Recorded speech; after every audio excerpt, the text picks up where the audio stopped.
Just 2% of truck drivers in Australia are female, but our next guest certainly stands out. Blayze Williams has been behind the wheel of big rigs for more than a decade, which initially earned her major respect. Yeah, but now she's under attack from people both within and outside the trucking industry for her sexy side hustle. Blayze joins us now from her home in Adelaide. Blayze, thanks for talking to us today. Can you tell us about this side job and how you got into it?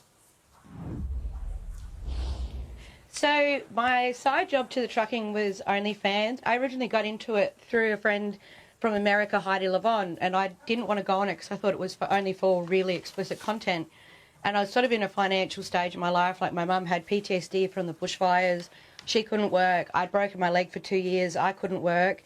And then I started this OnlyFans, and it took off because of the trucking and the modelling together. And now I've built it up into a full-time career, and now I get to just freelance truck drive and enjoy it and have a bit more fun. So the OnlyFans kind of saved mine and my mum's self, like, financially, and kind of changed my life in a way that I never expected. So it's kind of, yeah, really fun. And look at you now. There's Blayze, a lot of sexism within the trucking industry. So you having this side hustle of an OnlyFans account, what sort of things have people said to you? What sort of comments have you received from other people within the industry? Oh gosh, so there's a lot of support as well. Like, I won't knock that. There is a lot of support, but there is still a lot of, like, oldies and even young people that are a stickler for, you know, you shouldn't be nude or you shouldn't be provocative or things like that. But I'm a big one for, like, you know, loving yourself, and everyone should, you know, we're growing in an age now where we're a bit more out there. It's a bit more accepted, and I think the way to make it more accepted is by just doing it and not worrying about what people say. Like, if I let all the comments hold me back, like, you know, they've called me a lot lizard, which is the trucker term for a hooker. Oh. You know, I get a lot of the discriminative, you know, fat, she's not the hottest, she shouldn't be trucking and doing this, like, women should have more respect for themselves. But the funny thing is, I was actually bulimic for about 8 years, and doing all this taught me to love myself. And I kicked that and a few other problems, and I couldn't be more happier. So the negative comments, I try not to let me bring down anymore. Is this going far enough for you to walk away? I mean, you obviously love driving these trucks. I'm still trying to get my head around what concern is it for anyone within the industry. But how often are you driving the trucks? I mean, it's not something that's going to make you walk away from it, is it? Well, I actually earn probably more than I did trucking now through the OnlyFans. So I've made that my full-time work, and now I just freelance drive. And I was driving for a friend for a while. So I actually have an injury in my leg. It's called complex regional pain syndrome since I broke it. So I couldn't actually do full long days, but I can do work here and there. And I would never ever stop trucking. Like, I love it. I wish I could do it for 10, 12 hours a day like I used to, but now I can just sort of do a bit more interstate and a little less strain on the leg. So it's a very weird thing that I've got wrong with it. But I'm financially stable enough now where I could not have to go back to trucks, but I choose to keep going back because I just love them, and I hopefully want to own my own one day. What is it about driving those big kind of road trains that you love? So I haven't driven the road trains yet, but I've driven the single semis and I've driven B doubles because I have got my road train licence. I just love it. I love being different. My dad was always different. He always taught me, you know, it's better to stand out and be a bit different. So I went into it. The first day I ever drove the truck by myself, I thought, this is the stupidest thing I've ever done. I was like, this is terrifying. Why am I doing this? I was only about 19. And, yeah, and then once I got the hang of it, I've just had a ball. Like, I've made so many friends. You can be in the cab and you can be by yourself if you want to. There's a bit more freedom. I never fit into an office job. I never fit into customer service. So this has been the perfect thing for me. And, you know, you're still out and about, especially when you're lifting gates and pulling curtains, which is not my favourite. My shoulders regret all that. But, yeah, it's been awesome, and I just love and just feeling big and tough. Can you reverse park those things, though? Yeah, so I did about 7 years of local work, so I can reverse them pretty well anywhere. Yeah, of course you can. Yeah. Blayze, you mentioned your father there. I hope you don't mind me asking about him.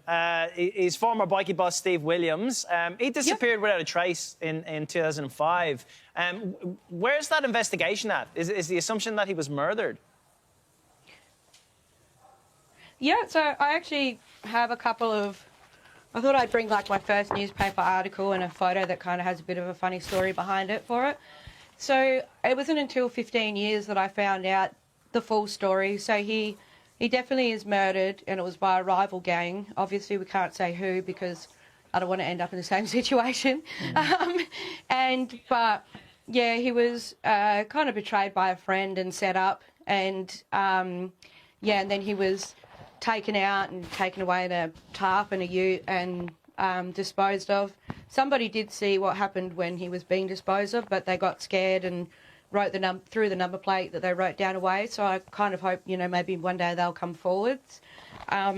This photo here I kind of wanted to bring up a bit. I was 13 and he wanted me to wash my hair after sports day, and I wouldn't do it. And he goes, "You will regret it." And now I do, because every article of Dad's, this is the main photo that they use with my bright yellow hair. So at least it brings a bit of a giggle to something sad. Like. Yeah, and what a beautiful photo of you and your dad together. You're, Blayze, very close to your dad.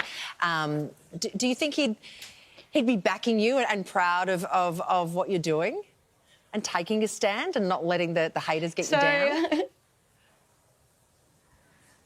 Yeah, well, even with him out in here, I find, like, just people, if they figure out who I am, sometimes that offers protection. Even if I don't want it, they just, people have that feeling.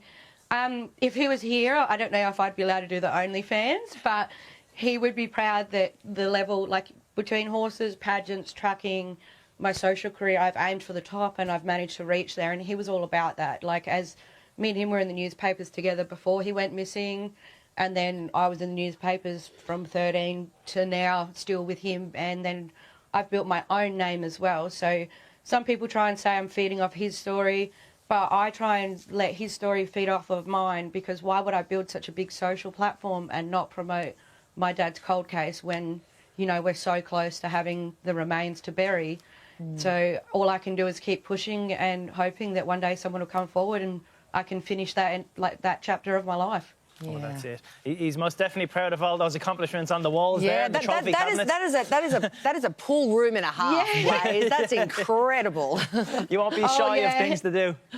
And there's another whole room, and he used to love coming. He used to come to my horse shows. He had a bad leg, so he'd get up like the crack of dawn, come out and watch me ride. And even though he was in like extreme pain all day, he would still come out and support me. And so he unfortunately didn't get to see this amount of prizes that I've got. A lot of these were after he went missing, because as you can tell, I probably dove my mental health into the horse riding.